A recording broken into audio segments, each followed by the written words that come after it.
All right, let's strip away all that complex bureaucratic jargon today and dive straight into the precise regulations from the Aircraft Rules 1937, Schedule 2. Together, we're going to map out the exact legal and physical journey you have to take to get to the cockpit and earn a commercial pilot license with an instrument rating. Whether you're out there actively logging hours right now or you're just dreaming of the sky, understanding this precise framework is absolutely crucial. Here is our flight plan for this explainer. 1. Ground rules and baselines. 2. The 200-hour flight grind. 3. The 6-month final gauntlet. And 4. Ratings, privileges, and paychecks. Let's get right into it. Section 1, Ground Rules and Baselines. Aviation is built on some incredibly strict foundations. To even submit an application, you've got to be at least 18 years of age. Educationally, you need a 10+2 background that specifically includes mathematics and physics. But honestly, the highest hurdle here is the medical fitness requirement. You absolutely must clear a rigorous Class 1 medical assessment.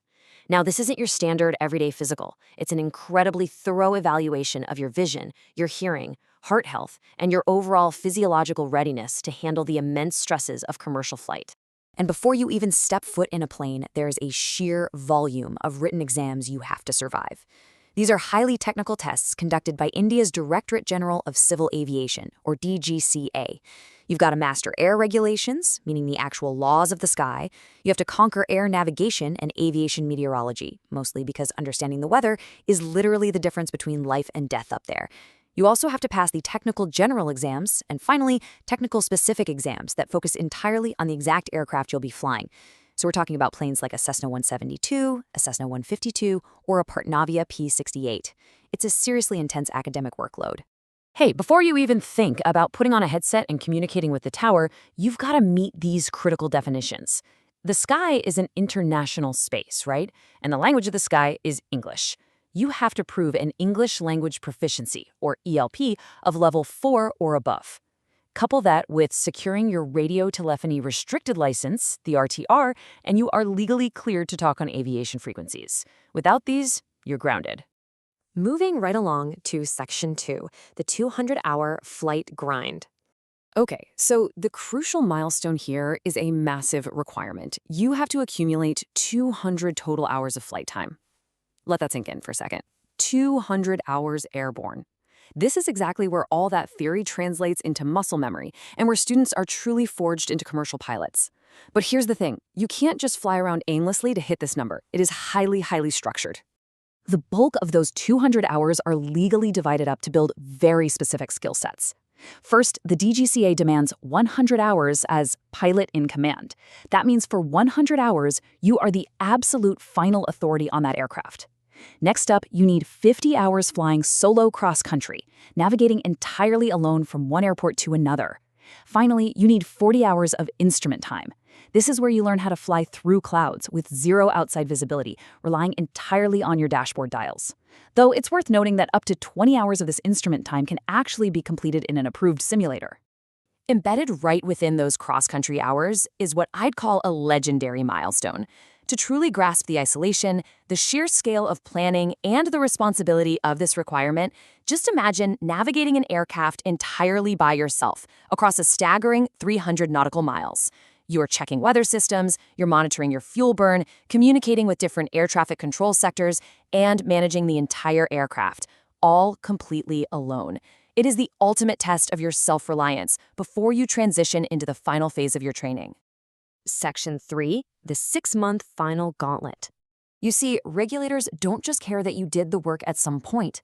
They care that you did it recently. So over your last 6 months, you faced what's basically a final boss battle. You must specifically log 15 hours as pilot in command just to ensure your skills are sharp.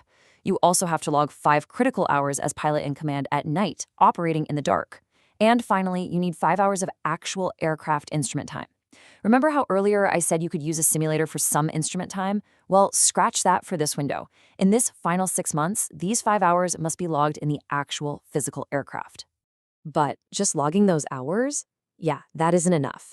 Before you can even print that application, you have to successfully pass these sequential checking steps under the incredibly watchful eye of an examiner. Step 1, a general flight test, proven both by day and by night. Step 2. Grueling cross-country checks. You have to prove you can navigate 250 nautical miles during the day and then turn right around and navigate 120 nautical miles in the pitch black of night. Finally, Step 3 is your instrument rating check. This is performed in the aircraft, proving you can handle the plane when the weather turns completely blind. And that brings us to Section 4, ratings, privileges, and paychecks. Once you finally have your baseline license locked down, you have the option to pursue additional ratings to make yourself vastly more employable. You can add an instrument rating on either a single or multi-engine aircraft. Or even more impressively, you can get an extension of aircraft rating for multi-engine planes. But you guessed it, that requires logging another specific 10 to 15 hours flown purely on that multi-engine type of aircraft. Every single new rating is a brand new tool in your professional toolkit. And here is the exact phrase in the regulations that makes all those hundreds of hours of grinding, studying, and flying totally worth it. You can fly for remuneration. Unlike a private pilot who is legally barred from making money, this single sentence grants you the privilege to be officially employed for aerial work. It means you're a professional. You can actually get paid to fly.